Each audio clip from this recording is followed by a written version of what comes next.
إن الحمد لله نحمده ونستعينه ونستغفره ونعوذ بالله من شرور أنفسنا ومن سيئات أعمالنا من يهده الله فلا مضل له ومن يضلل فلا هادي له وأشهد أن لا إله إلا الله وحده لا شريك له وأشهد أن محمدا عبده ورسوله صلى الله عليه وعلى آله وصحبه وسلم وبعد.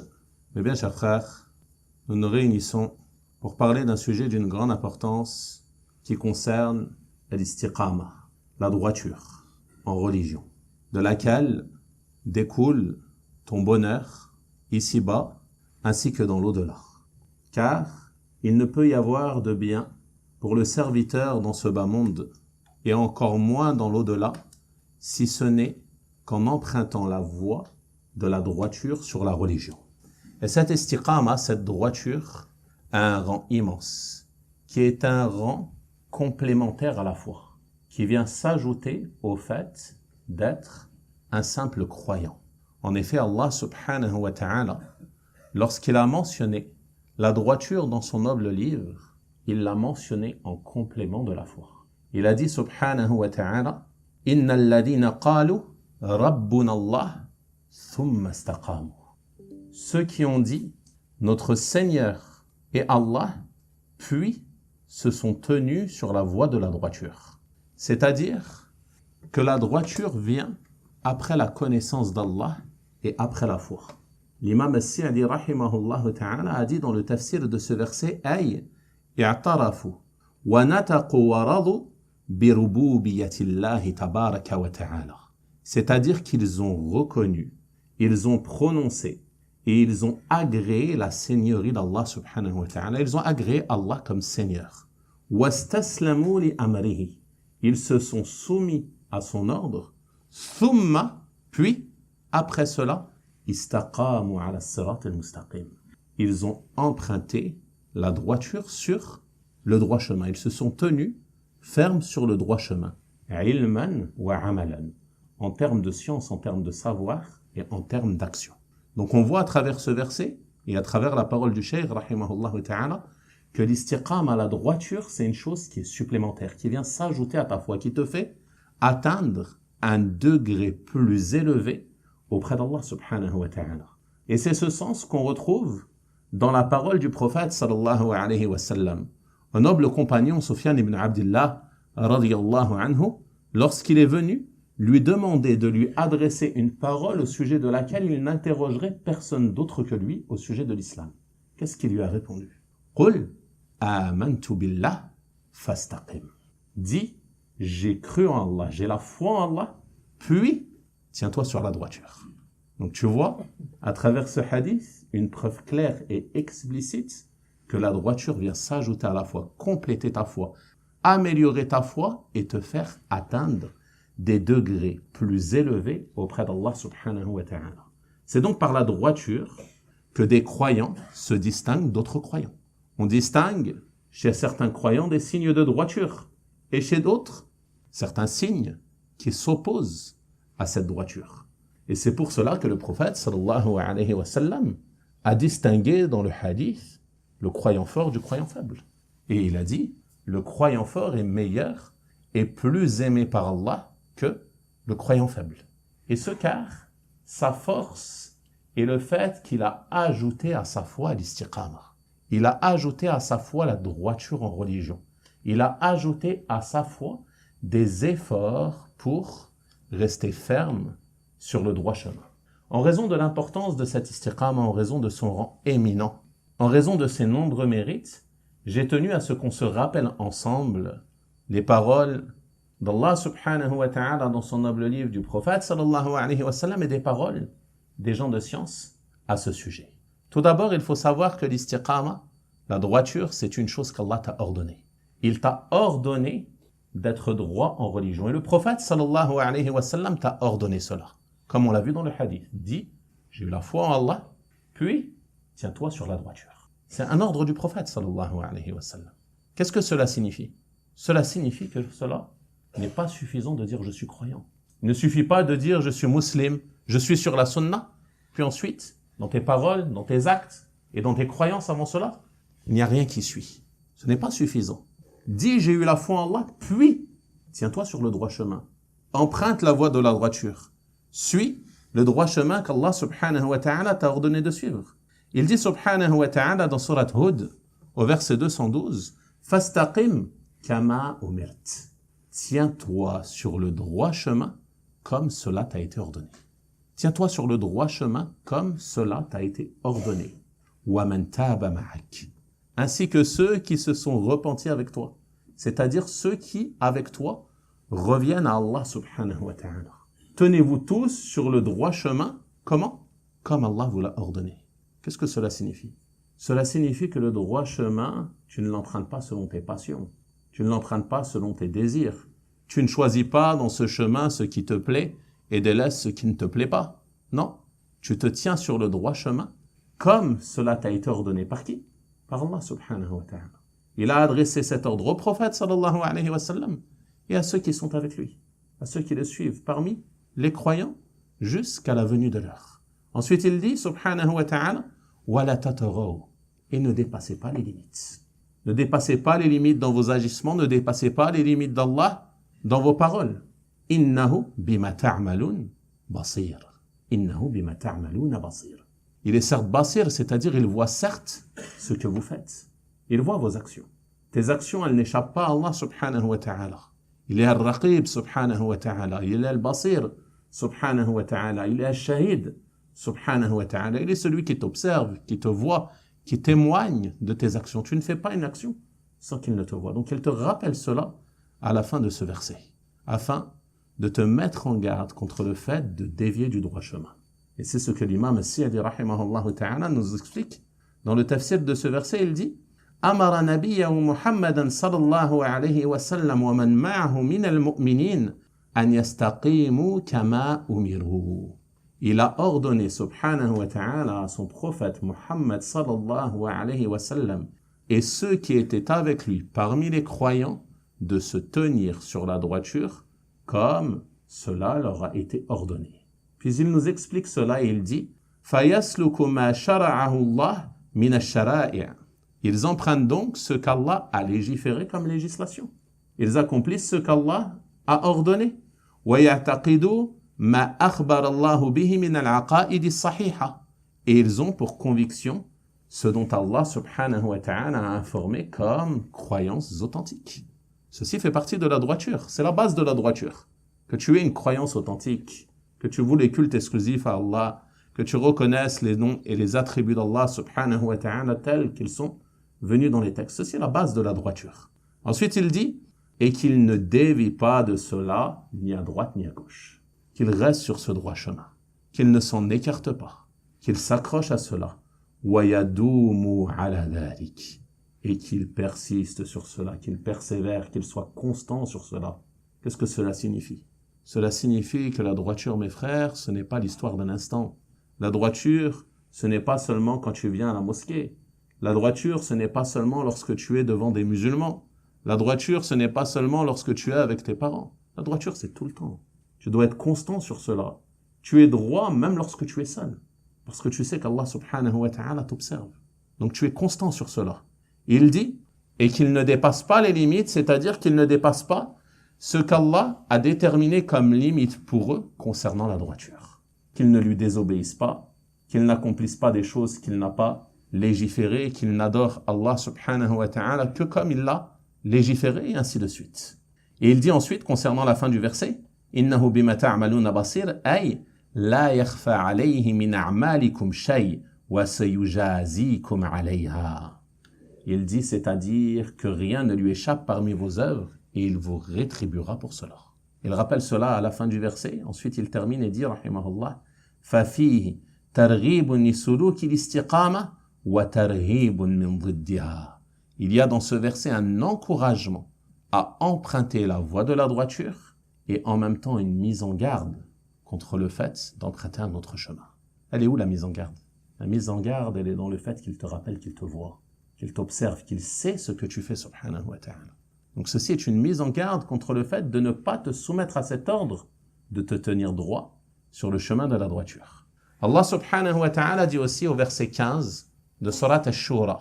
فَلِذَلِكَ فَادْعُ وَاسْتَقِمْ كَمَا أُمِرْتَ. Appelle à cela et tiens-toi sur la droiture comme cela t'a été ordonné. وَلَا تَتَّبِعْ أَهْوَاءَهُمْ. Et ne suis pas leur passion. L'imam As-Sa'di rahimahullah ta'ala dit فَلِذَلِكَ فَادْعُ. Appelle à cela, c'est-à-dire à la religion droite et au droit chemin. Appelle à cette religion, appelle au droit chemin, wastaqim binafsik. Et toi-même, tiens-toi sur le droit chemin. Ça, c'est très important. Toute personne qui exhorte une autre personne, elle doit se rappeler de cela. Ce à quoi tu appelles, tu vas reprocher à un de tes frères, par exemple, de négliger la prière, de ne pas être sérieux dans sa prière. Toi, également, adresse-toi ces reproches à ta propre personne. Ainsi de suite, les parents avec leurs enfants, l'enseignant avec ses élèves. Chaque personne qui appelle à un bien, il doit être en premier lieu l'exhortateur de sa propre personne. Wastaqim binafsik. Imam Sa'di rahimahullah ta'ala, il nous dit, toi-même, tiens-toi sur la droiture. Car les ordres que tu adresses aux gens, ils s'adressent en premier lieu à ta propre personne. Et il dit cela à qui? À son prophète sallallahu alayhi wa sallam. Et ceci est un ordre qui s'adresse également à toute la communauté et à toute personne qui se place en tant qu'enseignant, conseiller, exhortateur ou autre. Rappelle-toi que ces ordres sont adressés en priorité à ta propre personne. Ensuite, il dit, Kama umirt, comme cela t'a été ordonné, ay istiqama muwafiqa li amrillah. C'est-à-dire une droiture qui est en accord, qui correspond à l'ordre d'Allah subhanahu wa ta'ala. C'est-à-dire sans négligence ni exagération. Tu n'exagères pas dans ton suivi du droit chemin en ajoutant des choses qu'Allah n'a pas légiférées, par exemple. Ou en interdisant des choses qu'Allah n'a pas interdites. Ça, c'est de l'exagération en religion. Fait d'interdire des choses qu'Allah a rendues permises. Et également, tu ne fais pas preuve de laxisme en commettant des choses qu'il t'a interdites, en t'écartant de ce qu'il a légiféré pour toi. Il dit, rahimahullah, بَلْ امْتِثَالًا لِأَوَامِرِ اللَّهِ تَبَارَكَ وَتَعَالَى وَاجْتِنَابًا لِنَوَاهِيهِ عَلَى وَجْهِ الْإِسْتِمْرَارِ عَلَى ذَلِكَ. Il dit, mais tu te soumets aux ordres d'Allah, tu t'écartes de ses interdits de façon constante sur cela. Il rappelle une fois de plus, de façon constante sur cela. Rappelez-vous bien que la droiture, il est important qu'elle ait lieu de manière constante. Et c'est ça le plus dur. C'est facile d'être droit une journée. C'est facile d'être droit un instant. C'est facile d'être droit durant une assise, durant une journée, durant des assises de sciences, durant tes assises avec tes frères. Mais lorsque tu es dans la rue, au milieu des gens pervertis, est-ce que tu es droit? Est-ce que tes regards se dirigent vers des choses interdites? Ou alors tu baisses les yeux comme Allah subhanahu wa ta'ala te l'a ordonné? Lorsque tu es dans un endroit où ton âme t'appelle au péché, est-ce que tu es droit de manière constante? Ou est-ce que tu faiblis? Wastaqim kama umirt. Tiens-toi droit comme cela a été ordonné, et ce, de manière constante. Wala tattabi' ahwa'ahum. Et ne suis pas leur passion. L'imam As-Sa'di rahimahullah ta'ala nous dit ay ahwa al-munharifin 'an ad-din, c'est-à-dire les passions de ceux qui dévient de la religion, min al-kafarati wal-munafiqin, parmi les mécréants et les hypocrites, imma bittiba'ihim 'ala ba'd dinihim aw bi tarki ad-da'wati ila Allah aw bi tarki al-istiqamah. Méditez bien sur ce qu'il dit ici. Ne suivez pas les passions de ceux qui ont dévié de la religion, parmi ceux qui ont mécru et les hypocrites, soit en suivant une part de leur religion, en les imitant, dans certaines de leurs festivités, par exemple, en participant à leurs festivités, ou autre chose semblable, ou en délaissant l'appel à Allah, en délaissant le fait d'appeler à cette religion, en délaissant le commandement du bien, l'interdiction du mal, et ainsi de suite. Ensuite, il dit, en délaissant la droiture, en délaissant al-istiqama. Celui qui délaisse la droiture, celui qui n'est pas droit en religion, il a suivi les passions de ceux qui ont dévié de la religion, wal-'iyadhu billah. Ensuite, il dit, rahimahullah, فَإِنَّكَ إِنِ اتَّبَعْتَ أَهْوَاءَهُمْ مِنْ بَعْدِ مَا جَاءَكَ مِنَ الْعِلْمِ إِنَّكَ إِذًا لَمِنَ الظَّالِمِينَ. Si tu suis leur passion, après ce qui t'est venu comme savoir, alors tu feras certes partie des injustes. Dès lors que tu sais qu'Allah t'a ordonné une chose, que son prophète sallallahu alayhi wa sallam t'a ordonné une chose, et que tu ne la fais pas, que tu te refuses à la faire. Tu sais que c'est obligatoire, mais tu ne le fais pas. Jamais. Tu ne cherches même pas à le faire. Alors tu as suivi la voie de ceux qui ont suivi leur passion. Tu as emprunté leur voie. Et En faisant cela, tu fais partie des injustes. Les injustes envers qui? Les injustes envers qui, quand même? Envers toi-même. Les injustes envers ta propre personne. Car tu te nuis à toi-même. Tu ne nuis pas à Allah subhanahu wa ta'ala lorsque tu dévies de la voie de la droiture. Tu ne causes du tort qu'à ta propre personne.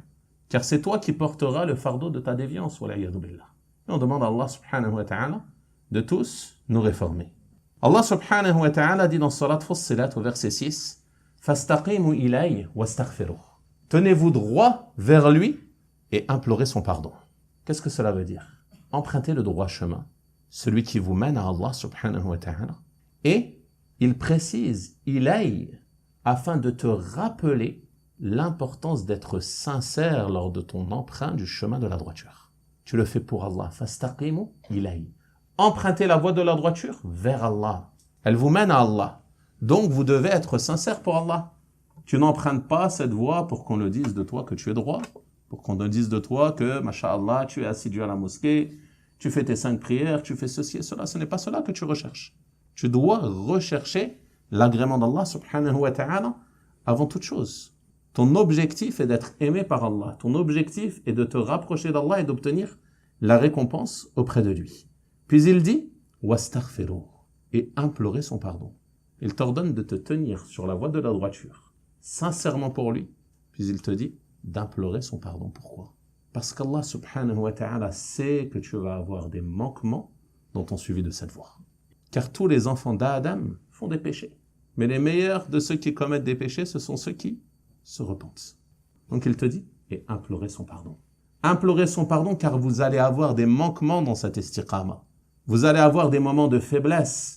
Et lorsque le moment de faiblesse vient, rappelez-vous d'Allah, repentez-vous à Allah et implorez son pardon, subhanahu wa ta'ala, afin de combler ces manquements. Et c'est pour cela qu'il a ordonné l'istighfar à la fin de ce verset. Maintenant que l'on sait que l'istiqama est une chose qu'Allah subhanahu wa ta'ala nous a ordonné, que le prophète sallallahu alayhi wa sallam nous a ordonné, que c'est une chose complémentaire à la foi, un niveau supérieur à la foi, nous avons besoin de savoir qu'est-ce que l'istiqama, qu'est-ce que la droiture. On parle depuis tout à l'heure d'un sujet, mais est-ce qu'on l'a clairement défini? De nombreuses paroles de nos pieux prédécesseurs, rahimahumullah ta'ala, sont rapportées au sujet du sens de l'istiqama. Et à leur tête, les 4 califes bien guidés, Abu Bakr, Omar, Uthman et Ali, radiyallahu ta'ala anhum. Abu Bakr, radiyallahu anhu, il a dit au sujet de l'istiqama, Allah tushrika billahi shay'a. La droiture, c'est que tu ne donnes aucun associé à Allah. C'est la base. Car si tu donnes des associés à Allah, tout le reste ne te sera d'aucune utilité. Si tu commets du shirk, tu peux être assidu à autant de prières que tu veux, donner autant d'aumônes que tu veux, prier la nuit, jeûner le jour. Tout ceci ne te sera d'aucune utilité auprès d'Allah subhanahu wa ta'ala. Innahu man yushrik billah, faqad harrama Allahu alayhi al-jannah wa ma'wahu an-nar. Celui qui donne des associés à Allah, Allah lui interdit le paradis et son refuge sera le feu de l'enfer. Donc la base de l'istiqama, mes frères, c'est de concrétiser le tawhid, de vouer le culte exclusivement à Allah subhanahu wa ta'ala et de s'écarter de toute forme de polythéisme. Omar ibn al-Khattab radiyallahu anhu a défini l'istiqama en disant « La droiture, c'est que tu te tiennes droit sur les ordres et les interdits. » C'est-à-dire que tu accomplisses ce qu'Allah ordonne, ce que son prophète sallallahu alayhi wa sallam ordonne, et que tu délaisses ce qu'ils interdisent. C'est ça la droiture. Tu te soumets complètement aux ordres d'Allah subhanahu wa ta'ala et de son prophète sallallahu alayhi wa sallam. Et que tu n'agisses pas à la façon du renard, qui ruse, qui va à droite et à gauche, qui ne se tient pas droit. C'est cela l'istiqama. Que tu te maintiennes sur ce droit chemin sans ruser, sans chercher à t'écarter de la voie du droit chemin. Uthman ibn Affan, radiyallahu anhu, a défini l'istiqama en disant au sujet de ceux qui se sont tenus droit sur le chemin, ay akhlasu al-amala lillah.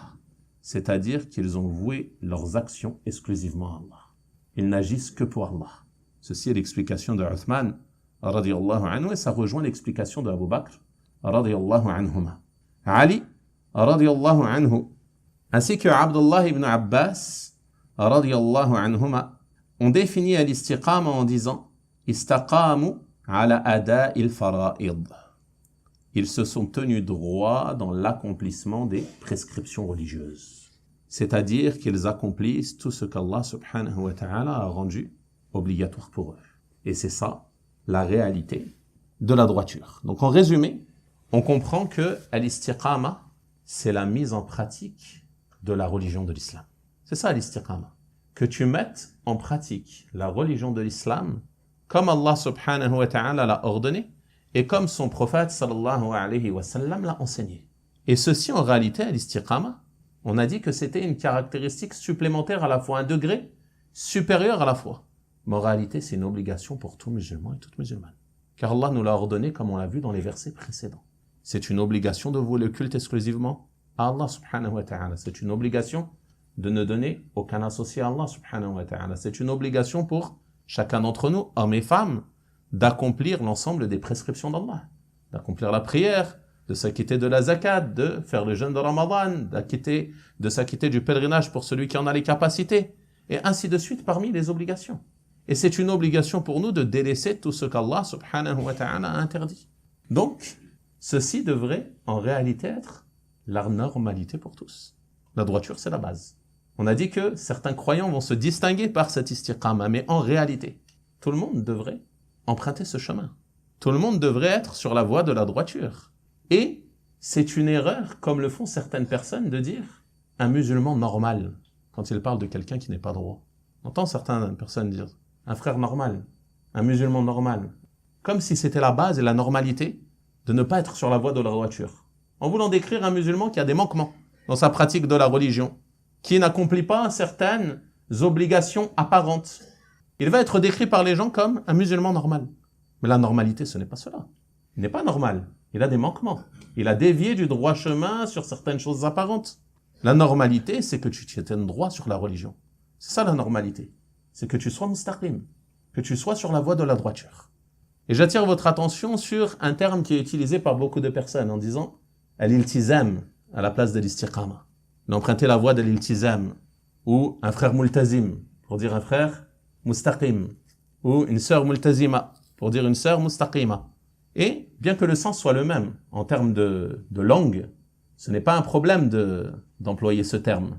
Mais le terme correct à employer est l'istiqama, car c'est celui qui est venu dans les textes du Coran et de la Sunna. Donc il est meilleur de dire mustaqim, mustaqima et istiqama à la place de l'iltizam, ou multazim et multazima.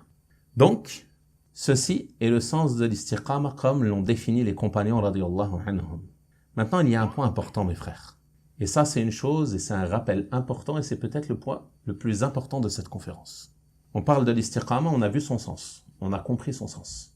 On a vu que c'est une chose qu'Allah nous a ordonnée, que le prophète sallallahu alayhi wa sallam a ordonnée. Mais comprenez bien, mes frères, que la réalité de cette istiqama, la réalité de cette droiture, c'est que tu sois droit en apparence et dans ton fort intérieur. C'est que les deux soient en accord. Que tu sois droit dans ta religion en apparence et que tu sois droit dans ta religion, dans ton fort intérieur. C'est-à-dire qu'il est impératif que tu sois véridique dans ta droiture, dans ton suivi de la voie de la droiture. Que tu fasses preuve de véracité à l'égard d'Allah subhanahu wa ta'ala. Certaines personnes, leur seul souci, c'est d'être droit en apparence. Et ça, c'est une chose qu'on observe beaucoup, surtout à notre époque. On va avoir beaucoup d'hommes, beaucoup de femmes qui vont emprunter la voie de la droiture en apparence. Il a la barbe, il porte un qamis, il fait attention à mettre en pratique certaines sunnas apparentes où la femme, elle va avoir le djilbab et ainsi de suite. Mais à côté de cela, ils ont de nombreux manquements dans leur istiqama. Des manquements peut-être dans la croyance, une ignorance des bases fondamentales de la croyance, des manquements dans l'accomplissement de leur prière, pas en apparence, dans le khushu', dans la réalité de la prière, des manquements dans leur comportement, dans leur demeure, et ainsi de suite. Donc la réalité de l'istiqama, ce n'est pas simplement une tenue. C'est pas, on dit c'est un frère mustaqim parce qu'il porte un qamis et une barbe. Peut-être qu'il a un qamis et une barbe, mais qu'il n'est pas du tout mustaqim. Et ça, c'est courant malheureusement aujourd'hui. Peut-être qu'elle a un djilbab et qu'elle ne prie pas. Et ça aussi, c'est courant aujourd'hui, malheureusement. Donc l'istiqama, on ne doit pas la restreindre à l'apparence. Mais on doit bien comprendre que l'istiqama, c'est une chose complète qui doit comprendre ton apparence et ton fort intérieur. Il est obligatoire que tu te tiennes droit sur ce qu'Allah subhanahu wa ta'ala a légiféré, aussi bien dans ton fort intérieur que dans ton apparence. Et ça attire notre attention sur l'importance de réformer nos cœurs, mes frères. L'importance de prendre soin de ton cœur. On a vu comment on définit al-istiqama Abu Bakr et Uthman radiyallahu anhuma. La base, c'est que tu réformes ton cœur. Car le cœur, c'est la base de l'istiqama. Le prophète sallallahu alayhi wa sallam n'a-t-il pas dit Ala wa inna fil jasadi mudgha idha saluhat saluha al-jasadu kullu. Il y a dans le corps une bouchée de chair. Si elle est bonne, c'est tout le corps qui sera bon. Wa idha fasadat fasada al-jasadu kullu. Ala wa hiya al-qalb. Et si elle est corrompue, c'est tout le corps qui sera corrompu. Et cette bouchée de chair n'est quoi? N'est autre que le cœur. Donc la base, c'est le cœur. La base de l'istiqama, c'est que tu réformes ton cœur, que tu voues le culte exclusivement à Allah subhanahu wa ta'ala, que tu sois véridique dans ton cœur, que tu aies cette volonté d'emprunter le droit chemin, de ne faire que ce qu'Allah a ordonné, de délaisser ce qu'il a interdit, d'accomplir comme œuvre ce qui te rapproche de lui et de t'écarter de tout ce qui peut te faire encourir sa colère subhanahu wa ta'ala. Et certains ont dit, au sujet de ceux qui soignent leurs apparences, mais qui sont insouciants de ce qui peut corrompre leur cœur, qu'il est surprenant de voir, par exemple, une personne prendre soin de bien laver son visage. D'être gêné s'il y a quelque chose sur son visage, par exemple une saleté ou autre. Tu vas être gêné de venir à la mosquée avec une saleté sur le visage. Tu vas te laver le visage. Tu n'as pas envie d'avoir une chose sale en apparence sur ton visage, donc tu prends soin de le laver pour ne pas qu'on te voie avec une mauvaise apparence. Et ça encore plus, c'est présent chez les hommes, mais c'est aussi présent beaucoup plus chez les femmes, qui va être gênée de sortir devant ses sœurs avec un visage non soigné. Donc elle va faire attention à cela. L'homme également, il fait attention à cela. Il ne va pas sortir avec le visage sale. Il fait attention à son apparence. Et à côté de cela, on ne va pas faire attention à notre cœur sur lequel se porte le regard de notre Seigneur subhanahu wa ta'ala. Tu te soucies du regard des gens sur ton apparence, sur ton visage, sur ta coupe de cheveux, sur tes vêtements ou autres, et tu ne te soucies pas du regard de ton Seigneur sur ton cœur, alors qu'il sait parfaitement ce que renferme ta poitrine. Donc ça, c'est un manque de compréhension de la réalité de la droiture. Donc c'est très important, mes frères, de se rappeler que la base de l'istiqama, c'est la réforme du cœur. Al-Hafid ibn Rajab, rahimahullah ta'ala, a dit dans le commentaire du hadith que l'on vient de citer, « Fa'aslu l'istiqamati istiqamatul qalb ala tawhid » La base de l'istiqama, la base de la droiture est donc que le cœur soit droit sur le tawhid, sur l'unicité d'Allah subhanahu wa ta'ala.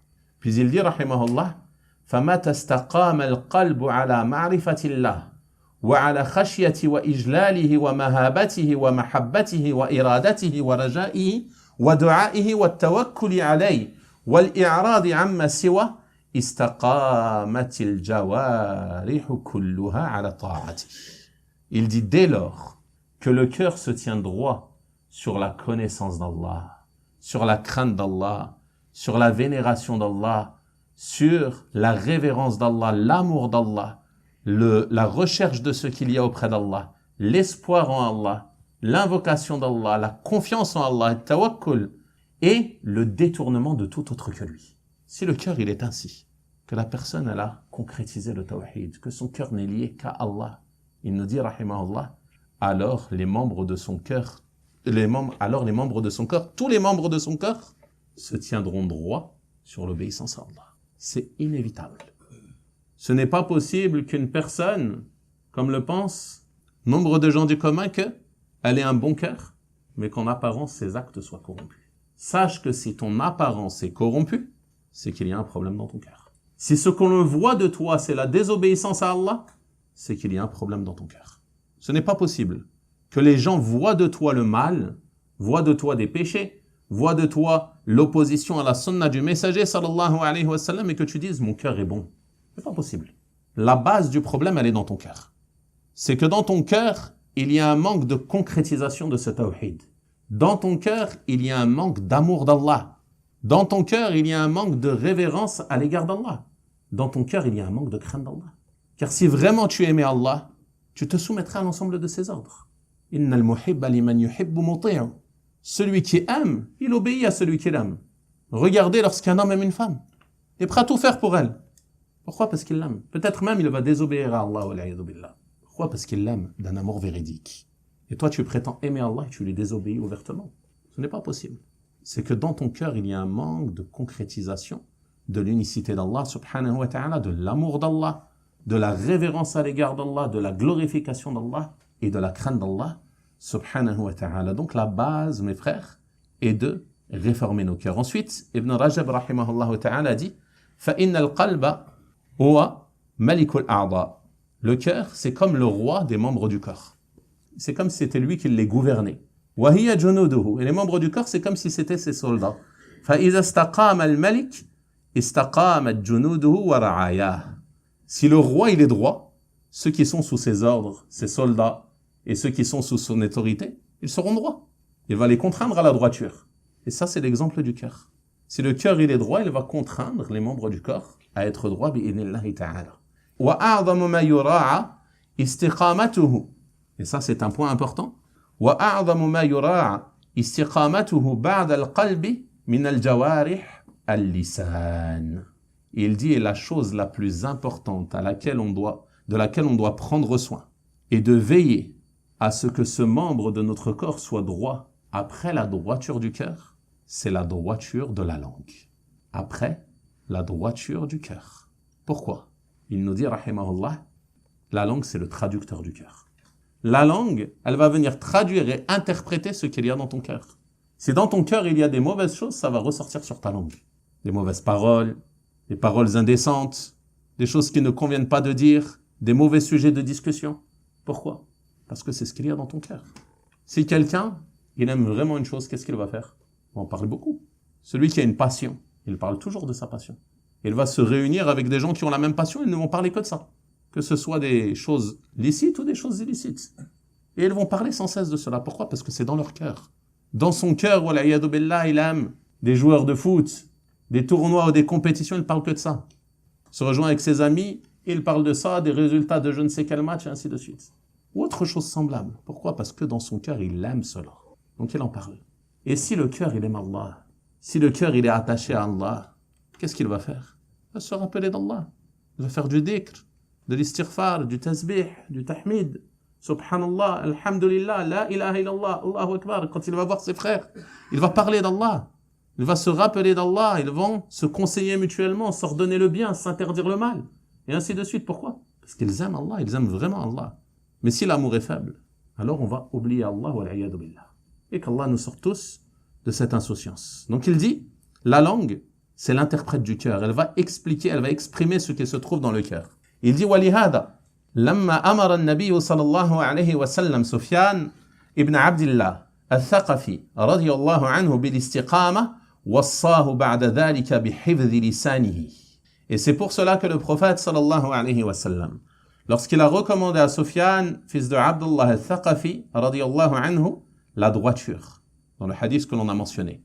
قُلْ آمَنْتُ بِاللَّهِ ثُمَّ اسْتَقِمْ. Dit, j'ai eu la foi en Allah, puis tiens-toi sur la droiture. Après cela, qu'est-ce qu'il lui a dit? Sallallahu alayhi wa sallam, il lui a recommandé de préserver sa langue.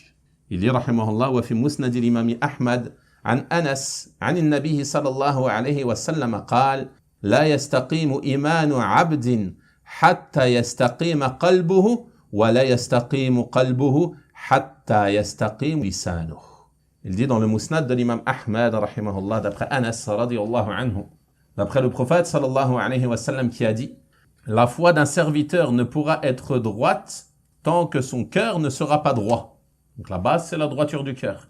Ensuite, il dit, et son cœur ne sera pas droit tant que sa langue ne sera pas droite. Son cœur ne sera pas droit tant que sa langue ne sera pas droite. Et ce hadith a été authentifié par l'imam al-Albani, rahimahullah ta'ala, dans Sahih al-Targhib. Donc vous voyez, mes frères, qu'après la droiture du cœur, c'est d'une grande importance de veiller à la droiture de notre langue, qui va venir interpréter ce qui se trouve dans notre cœur. Et veiller à la droiture de l'ensemble de nos membres. Droiture de tes mains, la droiture de tes yeux, de tes oreilles, de ne faire avec les membres de ton corps que ce qui plaît à Allah subhanahu wa ta'ala. Mais ici, il a spécifié la langue, comme on a dit, car elle est l'interprète du cœur. Et on peut citer à ce sujet un autre hadith du prophète sallallahu alayhi wa sallam qui a mentionné que lorsque l'enfant d'Adam atteint le matin, tous les membres du corps vont blâmer la langue. Tous les membres du corps, ils blâment la langue. Ils lui disent « Ittaqillaha fina » crains Allah à notre égard. Fais preuve de piété à notre égard. فإنما نحن بك فإن استقمت استقمنا وإن اعوججت اعوججنا. Crains Allah à notre égard, car nous dépendons de toi. Si tu es droite, en parlant de la langue, nous serons droits. Mais si tu dévis, nous dévierons aussi. Car les paroles de la langue, elles vont avoir un impact également sur les actes du corps. Et ça va se suivre, et c'est une boucle qui va être bonne ou mauvaise. On demande à Allah subhanahu wa ta'ala de nous la rendre bonne. Donc ceci est un point d'une grande importance. Se rappeler que al-istiqama, ce n'est ni seulement les apparences, ni seulement le fort intérieur. Mais c'est l'accord de ce qu'il y a dans ton cœur avec ce qui est traduit par ta langue et ton corps. Après cela, il est important de se rappeler que l'istiqama qui est attendu de nous, la droiture qui est attendue de nous, ce n'est pas seulement la droiture en ce qui concerne le droit d'Allah. Car, masha'Allah, il y a des gens qui sont droits dans leur prière, qui vouent le culte exclusivement à Allah, qui s'acquittent de la zakat, qui accomplissent leurs obligations religieuses vis-à-vis d'Allah. Mais avec les créatures d'Allah, est-ce qu'il est droit? Est-ce qu'il a emprunté la voie de la droiture dans son comportement, dans ses relations avec les gens, commencer par ses parents, les gens de son foyer, époux et épouses, les enfants, les frères et sœurs, le voisinage également, les amis? Est-ce qu'il a emprunté la droiture dans ses relations avec tout cela? Donc la droiture, c'est avec Allah, mais c'est aussi avec les créatures d'Allah. Tu dois veiller à adopter à leur égard un bon comportement. C'est pour cela que le prophète sallallahu alayhi wa sallam, lorsqu'il a adressé sa recommandation à Mu'adh radiyallahu anhu, il lui a dit « Ittaqillaha haythuma kunt » Fais preuve de piété à l'égard d'Allah où que tu sois. Ceci concerne le droit de qui? Le droit d'Allah. Fais preuve de piété à l'égard d'Allah. Wa adbi'i sayyi'ata al-hasana tamhuha. Et fais suivre la mauvaise action par une bonne qui viendra l'effacer. Ceci concerne également le droit d'Allah et le droit de ta personne, le fait de la préserver, de commettre des choses qui vont la mener au châtiment d'Allah. Ensuite, il dit wa khaliqin nas bi khuluqin hasan. Et adopte avec les gens un bon comportement. L'ensemble des gens, qui qu'ils soient, musulmans ou non musulmans, proches ou lointains, adopte avec les gens un bon comportement, le comportement qui correspondra à chacun d'entre eux selon les situations. Les gens de science ont dit que le prophète sallallahu alayhi wa sallam a mentionné cela dans cette recommandation afin d'attirer l'attention de la nécessité de concrétiser le droit d'Allah, mais de concrétiser aussi le droit des gens et de donner à chacun son droit. Et il suffit pour cela, mes frères, de méditer sur ce hadith que vous avez certes tous, je pense, déjà entendu. On a dit au prophète sallallahu alayhi wa sallam, ô messager d'Allah, une telle prie la nuit, jeûne le jour, elle fait ce qu'elle fait comme bonnes actions, elle donne des aumônes, mais elle nuit à ses voisins par sa langue. Par sa langue. Peut-être qu'elle les dénigre, peut-être qu'elle atteint leur honneur, et ainsi de suite. Mais, vous avez vu, elle a une certaine droiture dans ses actes. Prière, et ainsi de suite. Qu'est-ce que dit le prophète sallallahu alayhi wa sallam à son sujet? La khayra fiha ya min ahli nar. Il n'y a pas de bien en elle, elle fait partie des gens du feu. Il n'y a pas de bien en elle, elle fait partie des gens du feu. Peut-être que certains d'entre nous aujourd'hui, s'ils entendent parler d'une personne ainsi, qui prie la nuit, jeûne et ainsi de suite, ils vont penser qu'elle fait partie des meilleures des femmes. Le prophète sallallahu alayhi wa sallam, il dit, il n'y a pas de bien en elle, elle fait partie des gens du feu. Pourquoi? Elle portait préjudice, elle portait atteinte à ses voisins par sa langue. Donc vous voyez l'importance de concrétiser également le droit des créatures. Et pas seulement de penser que la droiture, c'est seulement tes adorations. Non, c'est aussi tes relations avec les gens. Ensuite, ils lui ont dit, une telle, elle fait ses prières obligatoires. Elle fait ce qui est obligatoire en termes de prière. Elle fait des aumônes et elle ne porte préjudice à personne. Alors le prophète sallallahu alayhi wa sallam a dit, hiya min ahli al-jannah. Elle fait partie des gens du paradis. Elle fait partie des gens du paradis. Pourquoi? Parce qu'elle a concrétisé le droit d'Allah en accomplissant quoi? Ses obligations. Peut-être qu'elle n'a pas ajouté à cela. Peut-être qu'elle n'a pas de grands efforts dans la prière de nuit, dans les prières surrogatoires, dans le jeûne surrogatoire. Mais elle ne cause du mal à personne, ne cause de tort à personne. Alors elle fait partie des gens du paradis. Donc ceci nous montre, mes frères, l'importance et la nécessité de se rappeler que la droiture, ce n'est pas simplement d'être assidu à tes adorations. Corrige ton comportement. Combien de plaintes sont prononcées au sujet du mauvais comportement de certains de nos frères avec leurs épouses? Combien de parents se plaignent de leurs enfants, de leur insolence, de leur non-obéissance, du manque de respect envers leurs parents? Combien d'hommes se plaignent de femmes qui leur rendent la vie difficile au sein du foyer. Et pourtant, nombre de ces personnes sont en apparence des gens sur la droiture. Des gens qui ont une apparence de gens sur la droiture. Mais au sein de leur foyer, il n'y a plus de droiture. Lorsqu'il est avec ses parents, il n'y a plus de droiture. Il n'est plus mustaqim. Il ne pense plus à cela. Il suit ses passions. Il parle mal à ses parents. Il lui ordonne une chose, il élève le ton. Il hausse la voix. Il leur désobéit.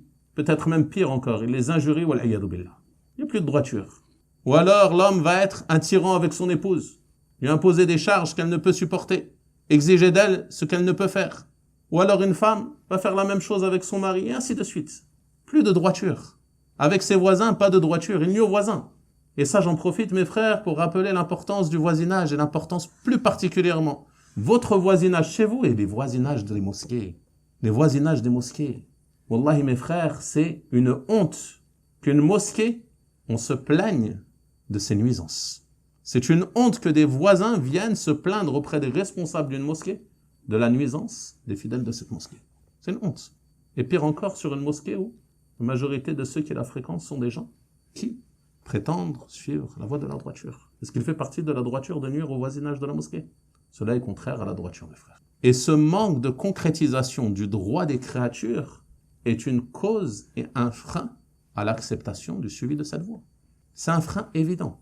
Nombre de personnes délaissent la voie de la sunna en raison de ce qu'ils ont vu de certaines personnes qui s'y affilient en apparence, qui ont l'apparence de cette voie et qui s'y affilient de par leur langue, mais qui n'ont pas concrétisé réellement cette affiliation. Et par leur comportement, ils ont nui à l'image de cette voie. Wallah al-musta'an. Donc ceci concerne le fait de donner le droit d'Allah et de donner les droits des créatures. Les deux doivent être impérativement présents. Ne te suffit pas des adorations. Et de la même manière, on rappelle à certaines personnes qui, lorsqu'on leur rappelle leur manquement vis-à-vis d'Allah, le fait qu'ils négligent certains ordres d'Allah, qu'ils transgressent certains interdits, ils vous répondent « Oui, mais au moins, moi je me comporte bien avec les gens, je ne nuis à personne. » Il y a certaines personnes qui ont des manquements dans leur religion, lorsqu'on les conseille, ils disent « Mais moi je ne nuis à personne, j'ai un bon comportement, alhamdulillah. » Il y a même des personnes qui refusent d'accepter l'islam, qui lorsqu'on les appelle à l'islam, leur explique que c'est la voie du paradis, etc., ils te disent « Mais moi je ne fais de mal à personne. » Pourquoi? Parce qu'ils ont fait prédominer le droit des créatures au droit d'Allah subhanahu wa ta'ala. Donc le droit d'Allah, c'est la base. Sans la concrétisation du droit d'Allah, le reste ne sera d'aucun profit. Mais ceci doit impérativement être suivi de la concrétisation du droit des créatures. Cette voie, mes frères, si on l'emprunte, si on emprunte cette voie de la droiture, on pourra jouir de nombreux bienfaits, ici-bas et dans l'au-delà. Parmi ces bienfaits, ce qui est venu dans le verset de Surat Fussilat, dans lequel Allah subhanahu wa ta'ala a dit « Inna alladhina qalu rabbuna Allah thumma istaqamu tatanazzalu alayhimul malaika » Ceux qui ont dit « Notre Seigneur est Allah » puis se sont tenus sur la voie droite, les anges descendront sur eux, c'est-à-dire au moment de la mort. Pour leur dire quoi? « Allah takhafu wa la tahzanu » N'ayez pas peur et ne soyez pas affligés. N'ayez pas peur concernant ce qui arrive. Lorsqu'ils vont quitter ceux qui sont sur la droiture, qu'Allah nous compte parmi eux. Lorsqu'ils vont quitter ce bas monde, les anges leur diront « N'ayez pas peur. N'ayez pas peur de ce qui va arriver. Car pour eux, il va n'y arriver que du bien. » Wa la tahzanu, ne soyez pas tristes pour ce que vous avez laissé de ce bas monde. Ou pour les personnes que vous avez quittées. Il vous attend mieux encore. Il vous attend mieux auprès d'Allah subhanahu wa ta'ala. Donc, les anges vont leur annoncer la bonne nouvelle. Les savants du tafsir ont dit à 3 reprises. Au moment de la mort, dans la tombe et au moment de la résurrection. Au moment de la mort, lorsque l'âme va quitter le corps, dans la tombe et au moment de la résurrection. Il leur sera annoncé la bonne nouvelle. Ils ne feront que recevoir des bonnes nouvelles à chaque étape, en raison de leur foi et de leur suivi de la droiture. Lorsque Hassan al-Basri, rahimahullah ta'ala, lisait ce verset, il disait « Allahumma anta rabbuna farzuqna al-istiqama » Oh Allah, tu es notre Seigneur. « Inna alladhina qalu rabbuna Allah » Ceux qui ont dit notre Seigneur est Allah. Il disait, oh Allah, tu es notre Seigneur. Farzuqna al-istiqama. Accorde-nous la droiture. Parce que la droiture, c'est une chose que tu ne peux atteindre sans l'aide d'Allah subhanahu wa ta'ala.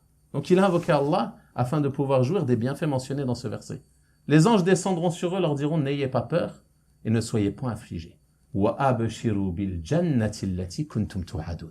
Et recevez la bonne nouvelle du paradis qui vous a été promis. recevez la bonne nouvelle du paradis. Ce paradis que tu recherches, si tu empruntes la voie de la droiture, tu en recevras la bonne nouvelle à ta mort, dans ta tombe et au jour de la résurrection. Ensuite, ils leur diront, nous sommes vos alliés ici-bas et dans l'au-delà. Méditez bien sur cela, nous sommes vos alliés ici-bas et dans l'au-delà. Dans ce bas monde, déjà, ils ont bénéficié de nombreux bienfaits en raison de quoi? En raison de leur droiture. L'imam As-Sa'di rahimahullah ta'ala explique cela en disant يَحُثُّونَهُمْ فِي الدُّنْيَا عَلَى الْخَيْرِ. Il les encourage dans ce bas monde au bien. Il les pousse au bien. Les anges poussent les gens de la droiture au bien dans ce bas monde. Comment? يُزَيِّنُونَهُ لَهُمْ. Ils vont leur embellir. Tu vas avoir envie de faire le bien. De la même manière que le diable, il va t'enjoliver les péchés. Les anges, ils vont t'enjoliver, si tu empruntes la voie de la droiture, ils vont t'enjoliver les bonnes actions. Ils vont te pousser à les faire, ils vont te donner envie de les faire. Et tu vas être attiré vers cela, en raison de ton suivi de la voie de la droiture. وَيُرَهِّبُونَهُمْ عَنِ الشَّرِّ وَيُقَبِّحُونَهُ فِي قُلُوبِهِمْ. Et ils vont les effrayer contre le fait de commettre le mal, ils vont les éloigner du mal, et ils vont l'enlaidir dans leur cœur. Ils vont enlaidir les péchés, ils vont les repousser, leur donner de la répulsion quant au péché. Et ça, c'est venu clairement dans le Coran concernant le fait que ceci vient d'Allah subhanahu wa ta'ala. Même si ici, les questions des anges, à la base, ces anges, ils sont sous ordre d'Allah. Lorsqu'Allah subhanahu wa ta'ala a dit « وَلَكِنَّ اللَّهَ حَبَّبَ إِلَيْكُمُ الْإِيمَانِ وَزَيَّنَهُ فِي قُلُوبِكُمْ » Mais c'est Allah qui vous a fait aimer la foi et l'a enjolivé dans vos cœurs. Il vous a fait aimer la foi et entre dans la foi l'ensemble des œuvres de bien. Il vous a fait aimer la prière, il vous a fait aimer la sadaqa, il vous a fait aimer le jeûne, et ainsi de suite. Et il l'a embelli dans vos cœurs. Et ici, on a dans ce verset, نَحْنُ أَوْلِيَاؤُكُمْ فِي الْحَيَاةِ الدُّنْيَا. Nous sommes vos alliés dans ce bas monde. Les anges qui vont participer à cela, en enjolivant pour toi toutes les œuvres de bien si tu empruntes la voie de la droiture. Et il vous a fait détester la mécréance, la perversité et la désobéissance. Donc tout ceci provient d'Allah subhanahu wa ta'ala, et il a chargé des anges de ceux-là qui sont les alliés de ceux qui ont dit notre Seigneur et Allah ont emprunté la voie de la droiture dans ce bas monde. Également, il fait partie de cette alliance des anges, comme le dit l'imam As-Sa'di rahimahullah, qu'ils vont les raffermir lors des difficultés et des frayeurs. La fermeté lors des difficultés, le fait de ne pas s'affliger, le fait de ne pas se révolter et s'indigner du décret d'Allah, de rester ferme sur ce qui plaît à Allah. Les anges vont aider ceux qui sont sur la droiture à cela. Ils les aident à rester fermes. Ensuite, il dit, et plus particulièrement au moment de la mort, et dans la tombe et son obscurité, et durant la résurrection et ses difficultés, mais aussi sur As-Sirat, lorsqu'ils traverseront As-Sirat, et au paradis avec tout ce qui leur sera préparé comme gratification de la part de leur Seigneur. Et ils y rentreront par toutes portes, et qu'est-ce que leur diront les anges? Salamun alaykum bima sabartum. Paix sur vous en raison de votre patience. De votre patience dans ce bas monde, de votre patience sur l'obéissance à Allah, de votre patience face à la désobéissance à Allah en la délaissant. Et ils leur diront également, parmi les bonnes annonces qu'ils recevront en raison de la droiture, walakum fiha, et vous aurez, c'est-à-dire au paradis, ma tashtahi anfusukum. Tout ce que vos âmes désireront. Et ceci est déjà prêt. Allah l'a déjà préparé. Il attend ses serviteurs vertueux. Tout ce que vos âmes désireront. وَلَكُمْ فِيهَا مَا تَدَّعُونَ. Et vous aurez tout ce que vous demanderez. Tout ce que ton âme pourra désirer, tu l'auras au paradis. بِإِذْنِ ta'ala. Donc ceci fait partie des plus grands fruits du suivi de la droiture. Également, mes frères, le suivi de la droiture, c'est une cause de subsistance. C'est une cause pour qu'Allah te facilite dans tes affaires. C'est une cause pour qu'Allah subhanahu wa ta'ala t'accorde une issue à toute difficulté. Méditez sur la parole d'Allah dans Surat Al-Jinn. Lorsqu'il dit au sujet des négligents, des désobéissants et des pécheurs, وَأَنْ لَوْ اسْتَقَامُوا عَلَى الطَّرِيقَةِ لَأَسْقَيْنَاهُمْ مَاءً غَدَقًا. Mais s'ils s'étaient tenus droits sur la bonne voie, nous les aurons abreuvés d'eau en abondance. Nous les aurons abreuvés d'eau en abondance. Pourquoi? En conséquence de quoi? En conséquence du suivi de la voie de la droiture. S'ils s'étaient tenus sur le droit chemin, nous leur aurions accordé l'eau en abondance. L'imam al-Baghawi, rahimahullah, dit dans le tafsir de ce verset, وَقَالُوا مَعْنَا لَوْ آمَنُوا لَوَسَّعْنَا عَلَيْهِمْ فِي الدُّنْيَا وَأَعْطَيْنَاهُمْ مَالًا كَثِيرًا وَعَيْشًا رَغَدًا.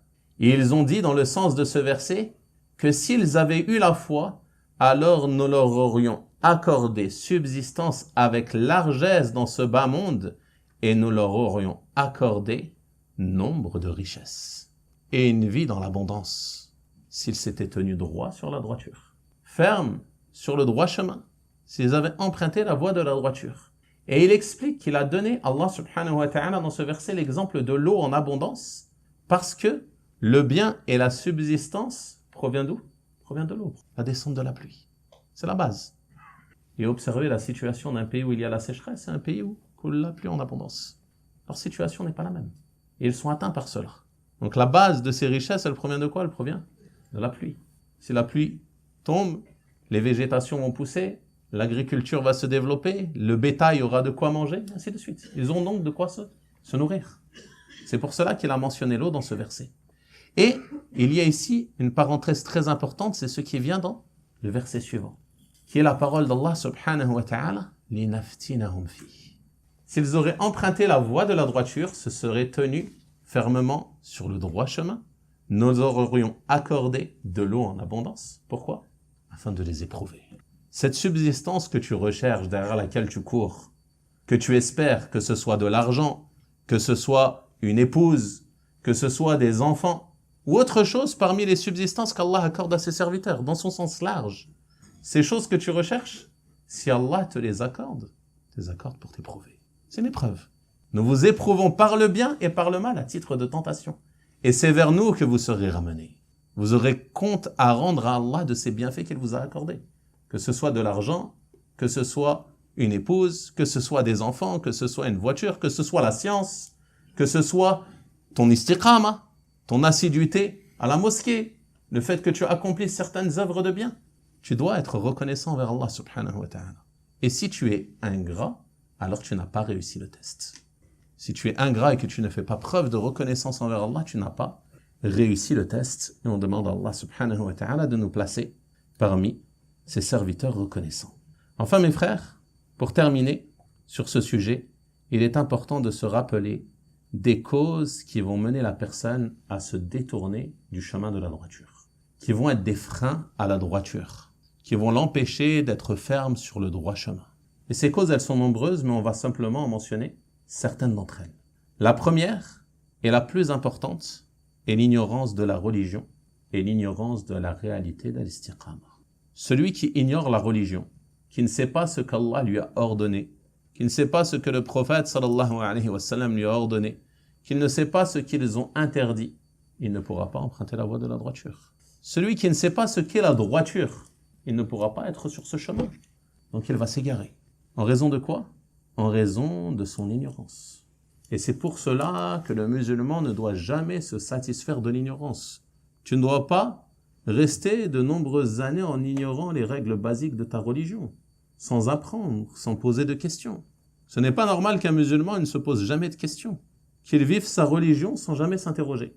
Comme certaines personnes, par exemple, qui ont appris la prière de leurs parents. Ils prient pendant 20 ans la même prière sans jamais se poser la question de savoir si sa prière est correcte. Il fait les ablutions comme ses parents lui ont appris. Peut-être qu'il a 50 ans, 60 ans, tu lui parles, tu lui dis « Ceci rend invalide ta prière ». Il te dit « Je ne sais pas, mon père il m'a appris comme ça ». Subhanallah. 50 ans, tu as prié comme ça, sans te poser de questions. Donc ça, c'est une cause de déviance. Ça, c'est une cause qui va te détourner de la voie de la droiture. Le fait de rester ignorant, de ne pas poser de questions, de ne pas t'instruire, de ne pas lire le livre d'Allah, le sens des paroles d'Allah, de ne pas lire les paroles du prophète sallallahu alayhi wa sallam, le sens des paroles du prophète sallallahu alayhi wa sallam, et les explications des savants à ce sujet. Et on a parlé de cela, du mérite de la science, du mérite des savants, et de l'importance d'apprendre la religion dans le cours d'hier. Et on a fait un rappel à ce sujet. Et ici on va mentionner que ceci mène la personne à la perdition à travers une parole de Abu Dharr al-Ghifari radiyallahu anhu qui a dit « Al-alimu wal-muta'allimu sharikan fil khayr » Le alim, le savant, et celui qui apprend, ils sont associés dans le bien. Méditez bien sur cette parole qu'il dit à Abu Dharr. Al-alim wal-muta'allim sharikan fil khayr. Le savant et celui qui apprend. Peut-être qu'il n'a pas beaucoup de science, mais il apprend. Il est sur la bonne voie. Donc ils sont associés dans le bien. Ensuite, il dit, radiyallahu anhu, وَسَائِرُ النَّاسِ لَا خَيْرَ فِيهِمْ. Et le reste des gens, il n'y a pas de bien en eux. Ceux qui n'apprennent pas, ceux qui restent ignorants. Ensuite, il dit, كُنْ عَالِمًا أَوْ مُتَعَلِّمًا أَوْ مُسْتَمِعًا. Soit un savant, ou soit un apprenant, ou soit un de ceux qui écoutent. C'est-à-dire, au moins, écoute le bien des savants et des apprenants. Écoute ce qu'ils disent, écoute leurs conseils, écoute ce vers quoi ils t'orientent. Soit une de ces trois catégories de personnes. Soit une de ces trois catégories de personnes. Ensuite, il dit, وَلَا تَكُنْ الرَّابِعَ فَتَهْلَكْ. Et ne sois pas le quatrième, sinon tu périras. Quel est le quatrième? Il a mentionné le savant, l'apprenant et celui qui écoute. C'est qui le quatrième? L'ignorant. L'ignorant, mais pas simplement l'ignorant, parce que c'est pas l'ignorance directement qui est visée, c'est l'ignorant qui reste sur son ignorance. Parce que tout le monde a une part d'ignorance, car la science, elle est très vaste. وَفَوْقَ كُلِّ ذِي عِلْمٍ عَلِيمٍ. Au-dessus de toute personne qui détient une science, il y a quelqu'un plus savant que lui. Donc on a tous une part d'ignorance, mais ce qui est visé par l'ignorant ici, c'est l'ignorant qui est satisfait de son ignorance. Soucie pas de poser des questions, ni sur sa croyance, ni sur sa prière, ni sur ses ablutions, ni sur sa zakat. Combien de musulmans il possède de grandes sommes d'argent? Il ne s'est jamais posé la question de savoir s'il devait verser ou non la zakat. Il sait pourtant que la zakat, c'est un pilier de l'islam. Même les non-musulmans, ils le savent.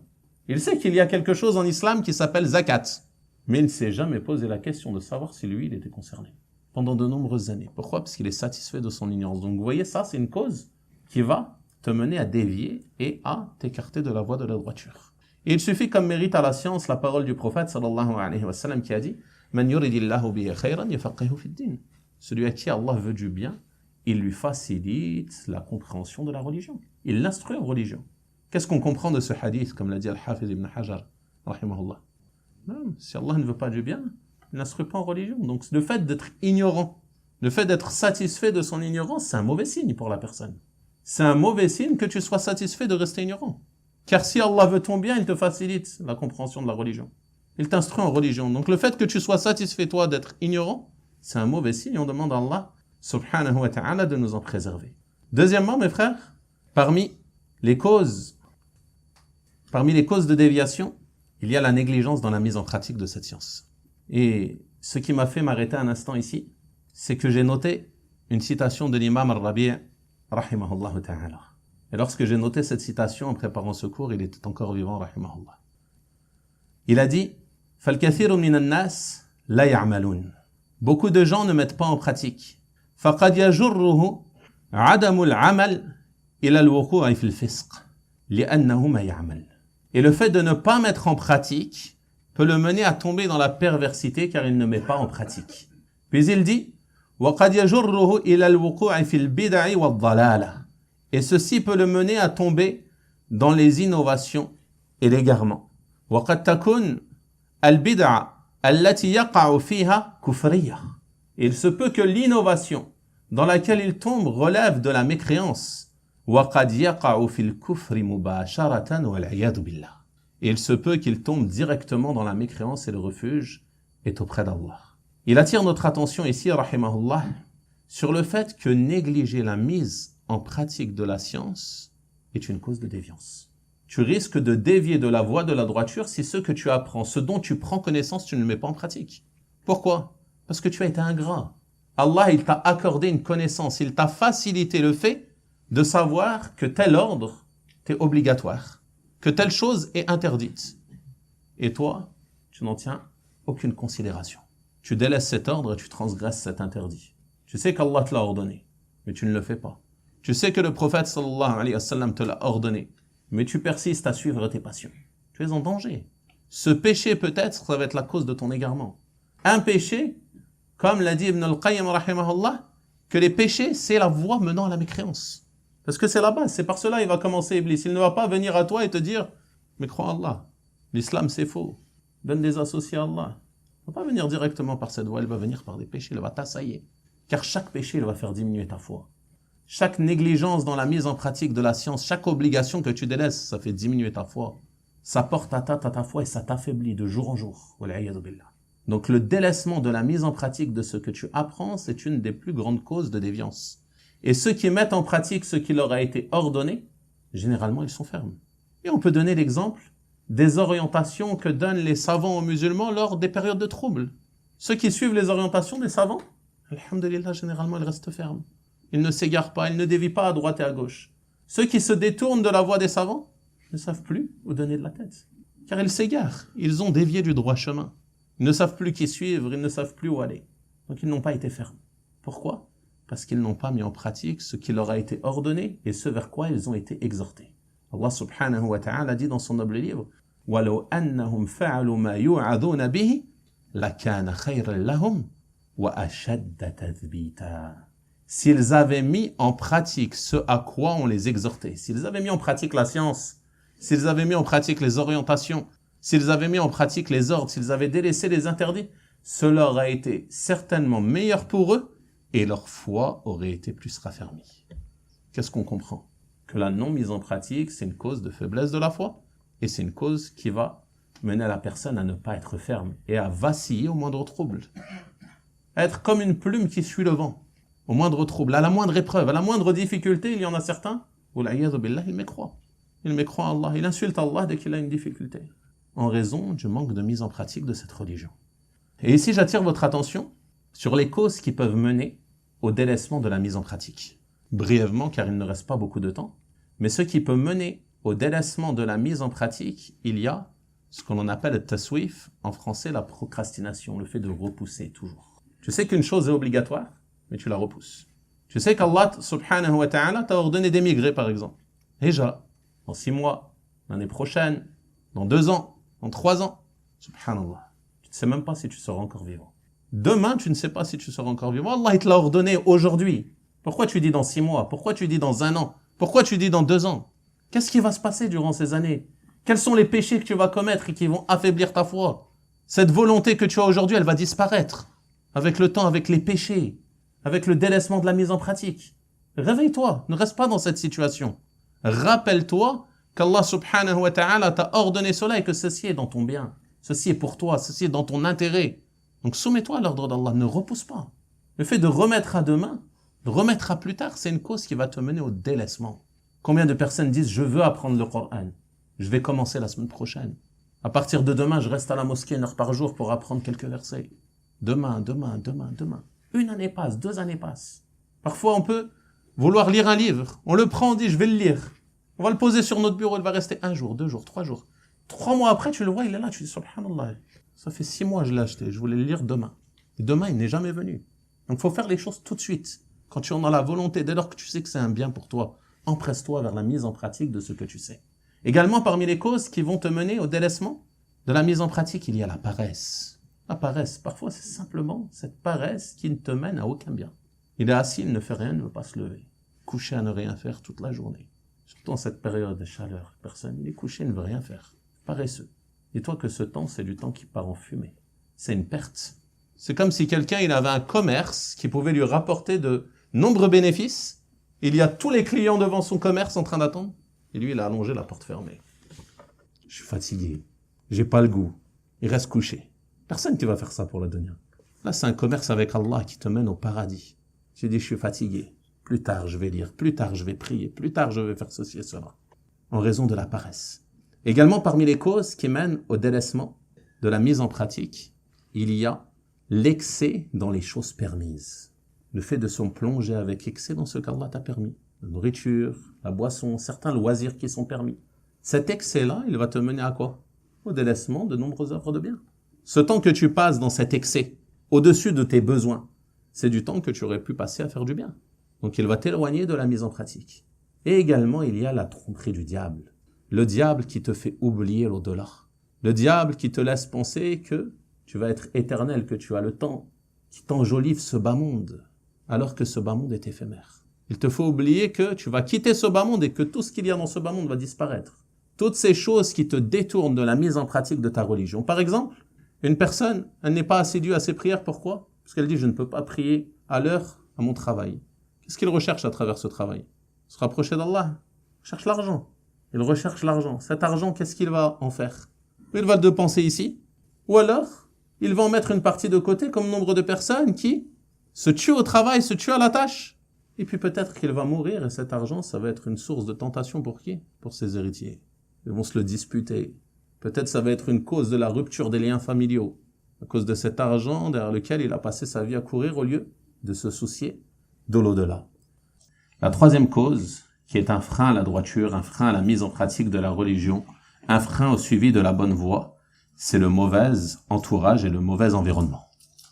Que ce soit des mauvaises fréquentations, ou que ce soit le fait de vivre dans un environnement qui ne favorise pas le suivi de la droiture. Le prophète sallallahu alayhi wa sallam a dit dans le hadith « Al-maru ala dini khalilihi falyanzur ahadukum man yukhalil » L'homme est sur la religion de son ami bien-aimé, de son ami proche. Que chacun d'entre vous regarde, observe, choisisse qui il prend pour ami proche. Pourquoi? Pourquoi le prophète sallallahu alayhi wa sallam nous dit cela? Parce qu'il va influer sur ta mise en pratique de la religion. Si tu as pour ami, par exemple, quelqu'un qui est négligent de sa prière, il va te tirer vers sa négligence. Tu vas vouloir aller à la mosquée, il va te dire non, attends, on finit ceci, on finit cela, et ainsi de suite. Tu vas vouloir prier à l'heure, il va te faire retarder la prière. Et ainsi de suite, il va t'entraîner avec lui dans sa négligence. Si tu as un ami qui commet certains péchés, il va te tirer vers ses péchés. Et plus particulièrement si c'est des péchés que tu as récemment délaissés et desquels tu t'es récemment repenti. Tu dois couper afin de pouvoir préserver ton repentir et rester ferme sur le droit chemin, car il va certainement t'influencer. L'homme est sur la religion de son ami proche, que chacun d'entre vous regarde qui il prend pour ami proche. Et également, regarde qui tu prends pour modèle. Qui sont les gens que tu as envie de suivre? Qui sont les gens que tu as envie d'imiter? Nombre de personnes aujourd'hui sont éprouvées par le fait d'avoir pris pour modèle des gens qui n'en sont pas, qui ne sont pas dignes de cela. Et plus particulièrement, ce que l'on appelle aujourd'hui les influenceurs et les influenceuses. Comme leur nom l'indique, ils vont t'influencer. Mais vers quoi ils vont t'influencer? Dans le bien ou dans le mal? Ils vont t'influencer dans le mal. Et nombre de jeunes les prennent pour modèle, pour référence. Ils les suivent dans leur manière de parler, ils les suivent dans leur manière de s'habiller, ils les suivent dans leurs opinions, sur des sujets, parfois qui sont des sujets d'une importance immense, des sujets politiques, des sujets d'État, ou des sujets d'actualité et autres. Ils disent un tel influenceur a dit ceci ou cela. On est passé de l'époque où on propageait les paroles des savants et des gens de science lorsque un événement survenait dans la communauté. Et aujourd'hui, on propage les paroles d'un tel, le pervers, qui s'exprime sur YouTube ou sur TikTok ou je ne sais quoi. Dire, tu as entendu ce qu'il a dit un tel sur cet événement. On se moque de ce qu'il a dit. Sa parole n'a aucune importance, n'a aucun poids religieusement, n'a aucun intérêt à la base, il n'avait même pas à parler. Et ceux-là, ils vont t'influencer. Ils vont t'influencer dans tes opinions, dans ta manière d'agir, et ils vont te mener à leur péché, leurs mauvaises habitudes. Et c'est pareil avec ceux qu'on appelle les coachs. Ceux qui se prétendent coach santé, coach famille, coach couple, coach je ne sais quoi. Ils vont t'appeler en réalité à ce que eux, ils pensent comme être bien. Et plus particulièrement, en réalité, ils vont t'appeler à quoi? À leur payer leur salaire. C'est ça qu'ils recherchent. Ils veulent pas ton bien. Ils te disent des paroles attrayantes pour que tu les payes, c'est tout. Ils sont comme les gourous. Ils viennent avec de belles paroles, des beaux titres, des choses attrayantes. Ils t'attirent à eux jusqu'au point que tu penses que tu as besoin d'eux, qu'ils sont nécessaires dans ta vie. Et en fait, c'est toi qui leur es nécessaire parce que tu les payes. Ils vivent de tes rémunérations. Et ils t'égarent du droit chemin, car pour que tu continues à payer, il va falloir qu'ils te disent des paroles plaisantes. Le bon conseiller, celui qui veut ton bien, il va te dire des paroles qui fâchent de temps en temps. Des paroles qui sont contraires à ce que tu désires. Des paroles peut-être parfois qui vont te paraître blessantes, mais en réalité, il veut ton bien. Il veut ta réforme. Il veut que tu te corriges. Et eux, ce n'est pas cela qu'ils recherchent. Donc, ils vont être une cause de la déviation. Également, tous ceux qui sont éprouvés par la grande estime qu'ils ont pour certains sportifs, plus particulièrement les footballeurs, ils vont les prendre pour exemple. Maintenant, il y a des jeunes, ils vont chez le coiffeur, ils disent « je veux la coupe d'un tel ». Pourquoi? Parce qu'il l'a vu, dans sa faiblesse d'esprit, se faire une coupe qui n'a aucun sens. Et il va au coiffeur, il veut la même. Il l'a pris pour modèle. Et ça, c'est une cause de déviance de la voie de la droiture. Allah subhanahu wa ta'ala, il a désigné pour nous un seul modèle. C'est le prophète sallallahu alayhi wa sallam. لَقَدْ كَانَ لَكُمْ فِي رَسُولِ اللَّهِ أُسْوَةٌ حَسَنَةٌ لِمَنْ كَانَ يَرْجُو اللَّهَ وَالْيَوْمَ الْآخِرَ. Si réellement tu as espoir en la rencontre d'Allah, si réellement tu as espoir au jour dernier et à retrouver le bien auprès d'Allah, prends pour modèle le messager d'Allah. Allah subhanahu wa ta'ala a fait de lui un modèle exemplaire, un excellent modèle à suivre en toutes choses, dans sa croyance, dans ses adorations, dans ses comportements, dans son attitude, dans sa conduite, et ainsi de suite. Tu n'as pas besoin d'autres modèles, tu n'as pas besoin des modes étrangères à l'islam.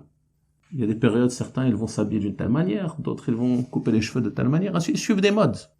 La mode de l'islam c'est la même depuis la révélation. Faire ce qu'Allah subhanahu wa ta'ala t'a ordonné. Faire ce que le prophète sallallahu alayhi wa sallam faisait en l'accomplissant comme lui pour te rapprocher d'Allah subhanahu wa ta'ala. Et ainsi tu seras ferme sur le droit chemin. Mais si tu prends pour modèle des influenceurs, des influenceuses, si tu prends pour modèle des pervers et des perverses, si tu prends pour modèle des gens qui, même s'ils s'affilient à l'islam, montrent en apparence nombre de choses contraires à l'islam, à chaque fois qu'ils apparaissent publiquement. Ne serait-ce que des vulgarités, des paroles grossières, des mauvais comportements, la banalisation des péchés, comme la fornication et autres. Comment tu peux aimer ces personnes? Comment tu peux avoir de l'estime pour ces personnes? Pourquoi? Parce qu'ils courent bien derrière un ballon? Parce qu'ils lèvent le doigt vers le ciel quand ils marquent un but? Tu penses que c'est le meilleur des monothéistes? Tu ne peux pas avoir d'estime pour cette personne, étant donné qu'elle extériorise la perversité et le mal, à travers ses paroles et à travers ses actes. Donc ce n'est pas un modèle à suivre.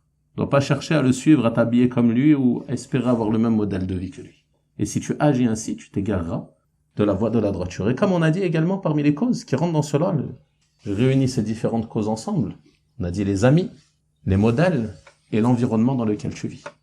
Si tu vis dans un environnement corrompu, tu auras du mal à emprunter la droiture, car tu vas trouver de nombreux obstacles. Il y a de nombreux obstacles dans ton travail, dans tes sorties et autres. Ne favorise pas le suivi de la droiture, ça le rend difficile. Ça ne veut pas dire que tu es excusé pour ton délaissement et ta faiblesse, mais c'est plus difficile.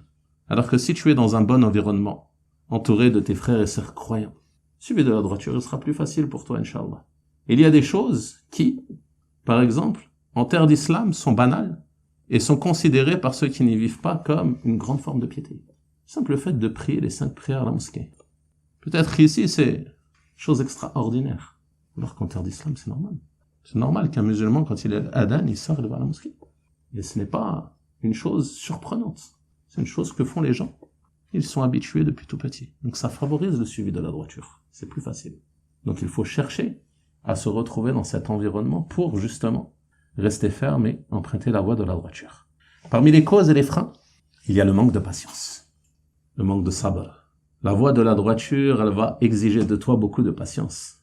Tu as emprunté la voie des prophètes et des messagers, alayhimus salatu wassalam. Et tu sais ce qu'ils ont enduré sur cette voie. Tu sais ce que le prophète sallallahu alayhi wa sallam a enduré sur cette voie pour que te parvienne cette religion.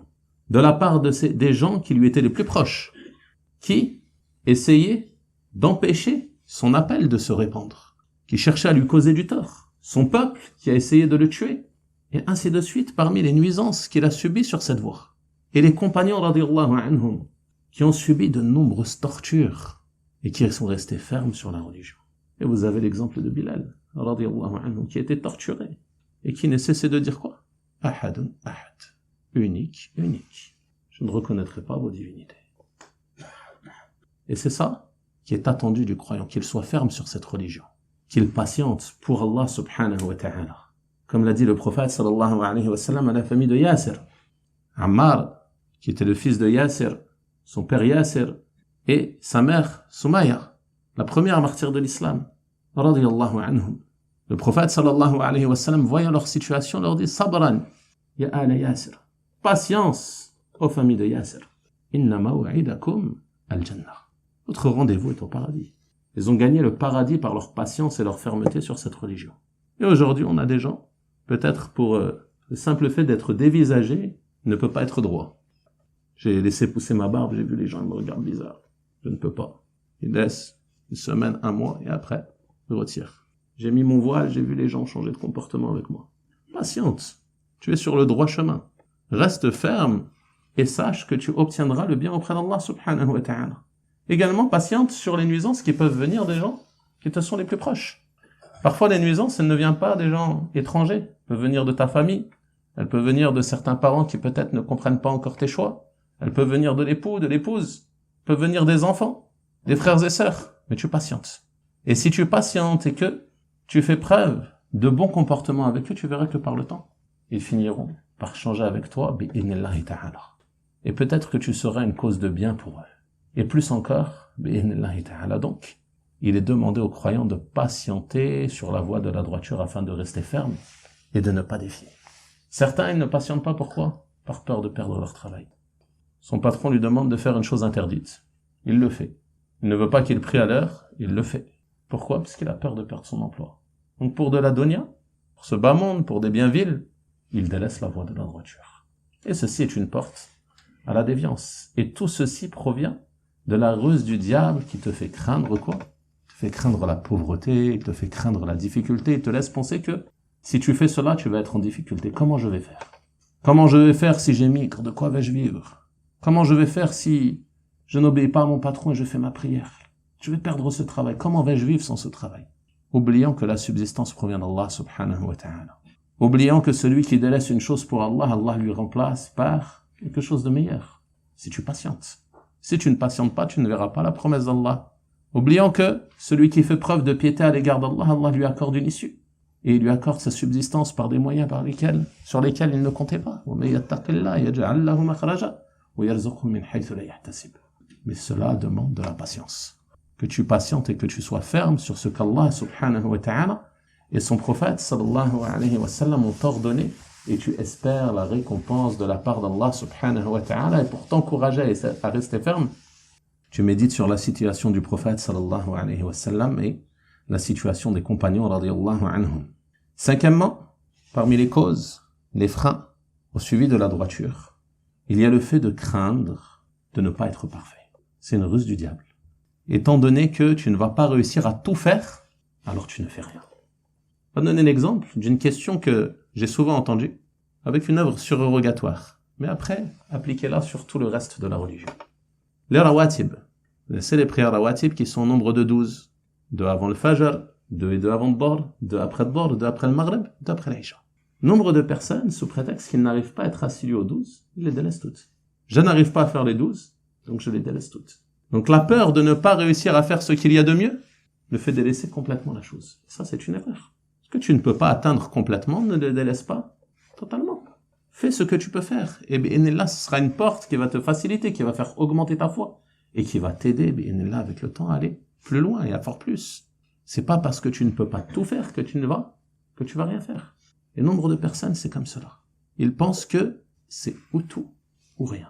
Alors qu'en réalité, chaque action, aussi minime soit-elle, que tu fais pour te rapprocher d'Allah subhanahu wa ta'ala, c'est un bien, et cela fait augmenter ta foi. Donc, tu fais des efforts pour te réformer, petit à petit, autant que tu peux, et tu suis ce chemin et tu restes ferme. Le plus important, c'est la constance. Et ahabbul a'mal ila Allah adwamuha wa in qall. L'œuvre la plus aimée d'Allah subhanahu wa ta'ala, c'est la plus constante, aussi minime soit-elle. Peut-être une prière, peut-être une formule de rappel que tu prononces quotidiennement sera la cause de ton entrée au paradis. Ne mésestime rien parmi les bonnes actions. Et si tu as des manquements, tu te rappelles la parole d'Allah subhanahu wa ta'ala que l'on a mentionné tout à l'heure, parce qu'il a dit « Fastaqimu ilay wastaghfiruh ». Tenez-vous sur la droiture, sincèrement pour lui, et implorez son pardon. Si tu as des manquements, tu veilles à être droit, mais tu n'y arrives pas complètement. Ceci ne doit pas te pousser à délaisser ce que tu as pu réussir à faire et à concrétiser. Reste sur cela, sois constant, et implore le pardon d'Allah subhanahu wa ta'ala pour tes manquements. Sixièmement, et c'est une cause qui rejoint la précédente, c'est la peur de ne pas tenir. La peur de relâcher. Je ne vais pas réussir à le faire tout le temps, donc je ne le fais pas. Parfois, la personne est chez elle, c'est la nuit, elle est réveillée, elle a envie de prier. Peut-être qu'elle a ce désir de prier. Mais elle ne va pas prier, pourquoi? Parce qu'elle se dit, je ne vais pas le faire tous les soirs. Je ne vais pas être constant, donc je ne le fais pas ce soir. C'est pas grave. Fais ce que tu peux, rapproche-toi d'Allah. La peur de ne pas réussir, par exemple, le frère veut extérioriser son attachement à la sunna du prophète sallallahu alayhi wa sallam, laisser pousser sa barbe comme l'a ordonné le prophète sallallahu alayhi wa sallam. Mais il craint peut-être qu'il va faiblir. Donc directement, il ne le fait pas. Je le fais pas parce que je vais faiblir. Fais, essaye. Et si tu faiblis, implore le pardon d'Allah. Repens-toi et recommence. Jusqu'à ce que tu y arrives. Ne te laisse pas tromper par le diable qui veut te faire délaisser le suivi de la vérité. Et ça, en réalité, c'est une mauvaise opinion à l'égard d'Allah. Celui qui pense comme cela, qui dit « je ne fais pas parce que peut-être je vais délaisser », il pense en réalité du mal d'Allah. Pourquoi? Parce que si tu es véridique, Allah va te faciliter. On a vu tout à l'heure les bienfaits. Nahnu awliya'ukum fil hayati dunya fil akhirah. Nous sommes vos alliés ici-bas et dans l'au-delà. On a vu les anges, ils vont encourager le croyant qui est sur la droiture à faire le bien. Ils vont lui enjoliver, et ainsi de suite. Donc si tu es véridique avec Allah, Allah va te faciliter. Ne savez-vous pas que le prophète sallallahu alayhi wa sallam a mentionné cet homme qui œuvre selon les œuvres des gens du paradis, puis, alors qu'il s'y approche, qu'il n'y a plus entre lui et le paradis qu'un empan, qu'est-ce qu'il fait? Qu'une coudée? Qu'est-ce qu'il fait? Il œuvre des œuvres des gens de l'enfer. Et il y a un point très important qui est mentionné dans une autre narration du hadith, qui est sa parole, Fima yabdu linnas. Il œuvre selon les œuvres des gens du paradis, de ce qui paraît aux gens. En apparence, ça paraît être des œuvres des gens du paradis. Mais dans son cœur, il y avait de l'ostentation. Il faisait cela pour se faire voir des gens. Ou autre chose mauvaise qui corrompt le cœur et ses intentions. Donc en apparence, il était bon. Et c'est pour ça que il a rebroussé chemin et n'a pas tenu sur la voie de la droiture. Celui qui passe de la piété apparente à un égarement évident, c'est qu'à la base, il y avait quelque chose qui n'était pas droit dans son cœur. La personne ne peut pas être droite en apparence et dans son fort intérieur, puis dévier de cette manière. C'est que dans son cœur, il y avait des choses à réformer. On revient au point que l'on a mentionné tout à l'heure, l'importance de réformer son cœur. Mais celui qui est véridique, Allah va le faciliter. Donc fais des efforts. Si tu es véridique, commence petit à petit, pas à pas, et Allah subhanahu wa ta'ala te raffermira et t'aidera à faire la suite et à être constant bi'idhnihi ta'ala. Et multiplie les invocations. Multiplie les invocations pour rester ferme, comme le faisait le prophète sallallahu alayhi wa sallam qui disait « Ya muqallib al-qulub, thabbit qalbi ala dinik » Ô toi qui retournes les cœurs, raffermis mon cœur sur ta religion. Car sans l'aide d'Allah, tu ne pourras pas rester ferme. Donc tu multiplies cette invocation. Tu demandes à Allah subhanahu wa ta'ala de te raffermir sur le droit chemin et de t'aider à être persévérant sur celui-ci. Enfin, la 7e cause que j'ai notée ici et que l'on va mentionner, c'est la peur de la non-acceptation du repentir. Et ça aussi, c'est une ruse du diable qui veut te faire désespérer de la miséricorde d'Allah subhanahu wa ta'ala. Certaines personnes, tellement elles ont commis de péchés gravissimes, tellement elles ont été loin dans la perversité et les désobéissances, pensent que Allah ne va pas les pardonner. Donc qu'est-ce qu'ils font? Ils restent dans la déviance. Ils ne suivent pas la voie de la droiture. Ils s'écartent du droit chemin et il ne revient pas à la vérité. Car ils pensent qu'il a été, selon ses dires, trop loin. Et Allah subhanahu wa ta'ala a répondu à cela dans son noble livre. Il a dit « Qul ya ibadi alladhina asrafu ala anfusihim la taqnatu min rahmatillah » Dis, ô vous mes serviteurs qui avez commis des excès à votre propre détriment, vous êtes causé du tort à vous-même par vos péchés. Ne désespérez pas de la miséricorde d'Allah. Il t'interdit de désespérer de la miséricorde. Tu lui désobéis et lui, il t'interdit de désespérer de sa miséricorde et de son pardon. Alors que tu lui désobéis. Tu as commis des péchés. Il te dit, ne désespère pas de la miséricorde d'Allah. Inna Allah yaghfiru dhunuba jami'a. Allah, il pardonne tous les péchés. À qui? À celui qui se repent.